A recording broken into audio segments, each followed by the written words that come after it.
እዚህ የመጣን አመራሮች ለባሌ ህዝብ ምንድነው ይዘን የመጣ ነው? አንዳንዱ ቁጭት፣ አንዳንዱ ተስፋ ሊሆን ይችላል። ለባሌ አይን መገለጥ ወርቅ የሆነ ሐሳብ ይዘን ከመጣን ያን ሐሳብ ደፍተን እንሄዳለን። ቁጭት ብቻ ይዘን ከመጣን እኛም ተንገብግበን እነሱን እንዲቆጩ አድርገን እንመለሳለን። ተስፋ ደግሞ ካመጣን እንደዚሁ ነው። ሰው የያዘውን ነው የሚደፋው፣ የያዘውን ነው የሚሰጠው። መስጠት ያለብን ነገር ለትውልድ ሀገር እንዳለው ሊሰራ እንደሚችል ሊሰራ እንደሚችል ካስተማር ነው እሱ ደግሞ ወስዶ የተለወጠ ነገር ሊያመጣ ይችላል። በኔ ሂሳብ ዛሬ እኔና እናንተ ችግኝ ተክለናል። ችግኝ ውስጥ ተስፋ አለ።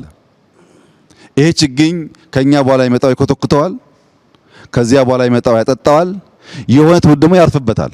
ለኛ ጥላ አይሆንም። ሶፍመር ላይ ጀመርነው ነገር ጨርሰነው ለኛ ጥላ አይሆንም። ለልጆቻችን ግን ጥላ ይሆናል። ተስፋን ነው የምንዘራው፣ ሐሳብ ነው የምንዘራው።